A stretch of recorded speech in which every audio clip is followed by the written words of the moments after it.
अख्ख्या भारताला पोचतो आमचा हा महाराष्ट्र। भारताच्या कानाकोपऱ्यातून लोक रोजगारासाठी स्वतःच्या व्यवसायासाठी महाराष्ट्रामध्ये येतात। ही माती त्यांच्यासाठी अनोळखी आहे, ही लोक त्यांच्यासाठी अनोळखी आहेत, ही भाषा त्यांना येत नाही, तरी ते लोक इथे यशस्वीरित्या रोजगार मिळवतात, यशस्वीरित्या उद्योग उभारतात, स्वतःचा व्यवसाय करतात, नाव कमावतात, पैसा कमावतात, महाराष्ट्रामध्ये सेटल होतात। पण याच्या उलट आमचा मराठी माणूस, आमचा मराठी तरुण हा निराश झालेला आहे। त्याला स्वतःच्याच राज्यामध्ये रोजगार मिळत नाही। अख्ख्या भारतातले वेगळ्या वेगळ्या कानाकोपऱ्यातून लोक इथं रोजगार मिळवतात, वेगळे वेगळे छोटे मोठे बिझनेस करतात, धंदेपाणी करतात, पण मराठी माणसालाच ते जमत नाही। वास्तविक पाहता त्याची ही हक्काची भूमी आहे, त्याचे हे हक्काचे माणसं आहेत, त्याची ही हक्काची मातृभूमी आहे, मातृभाषा आहे, पण तरी तो एवढा मागासलेला आहे, मागे पडलेला आहे। एकेकाळी अख्ख्या भारतावर आमच्या मराठी माणसाचं राज्य होतं, राज्य करणारी आमची जात होती। पण आज काय आहे? आज कोणतंही राज्य राहिलेलं नाही। शेती अतिशय छोटीशी झालेली आहे, अख्ख्या कुटुंबाला त्या शेतीवर अवलंबून राहता येत नाही, सर्वांना पुरतील एवढ्या सरकारी नोकऱ्या नाहीत। मग याच्यावर उपाय काय आहे?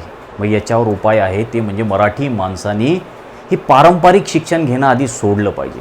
आणि एक आणखीन कटू सत्य तुम्हाला सांगतो की मराठी माणूस हा मोठमोठे उद्योग उभारू शकत नाही, फार क्वचित मराठी माणसांनाच ते जमते। मग मराठी माणसाला जे जमते तेच त्यांनी केलं पाहिजे। मराठी माणसांनी व्यावसायिक शिक्षण घेतलं पाहिजे, कौशल्य आधारित शिक्षण किंवा ज्याला स्किल एज्युकेशन म्हणतात ते स्किल एज्युकेशन घेतलं पाहिजे, जेणेकरून स्वतःचा व्यवसाय त्याला उभारता येईल। छोटा मोठा व्यवसाय काय असे ना, स्वतःचा व्यवसाय त्याला करता येईल किंवा त्याला रोजगार स्वतःचा बनवता येईल। एक छोटंसं उदाहरण मी तुम्हाला सांगतो। आता मी जेव्हा घर बांधायला काढलं तर माझ्या घरामध्ये जे टाईलचं काम आहे, आता तुम्ही सगळ्या महाराष्ट्रामध्ये बघता जवळपास की जे टाईल्सचे कामं आहे, फरशा बसवायचे, जे टाईल्स बसवायचे जे कामं आहेत आणि जवळपास जे फर्निचर बनवणारे लोक आहेत त्याच्यामध्ये 90% किंवा त्याहीपेक्षा जास्त राजस्थानी लोक आहेत। हे राजस्थानी लोक जे आहेत हे आधी टाईल बसवायला आले होते महाराष्ट्रामध्ये, आता त्यांनी स्वतःचेच मोठमोठे शोरूम उभे केले टाईलचे।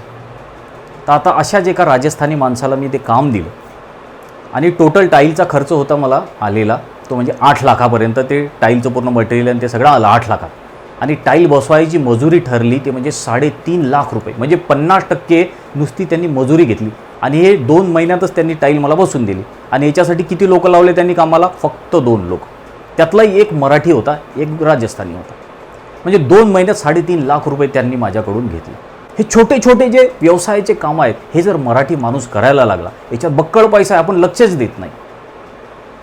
म्हणून तर कौशल्य आधारित जर तुम्ही शिक्षण घेतलं तर मराठी माणसाला रोजगाराची चिंताच मिटली, कुठेही तो मागे पडणार नाही, त्याला रोजगारच मागायची गरज पडणार नाही, सरकारच्या पुढे हातच फैलावची गरज पडणार नाही। उठसूट सगळ्या त्या स्पर्धा परीक्षा त्या फार कमी लोकांना त्या नोकऱ्या आहेत हे लक्षात ठेवा।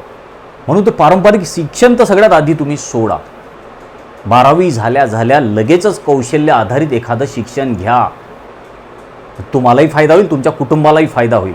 हे तर एक छोटंसं उदाहरण मी तुम्हाला दिलं।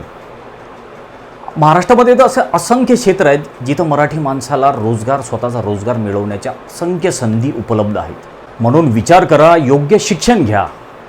जय हिंद, वंदे मातरम।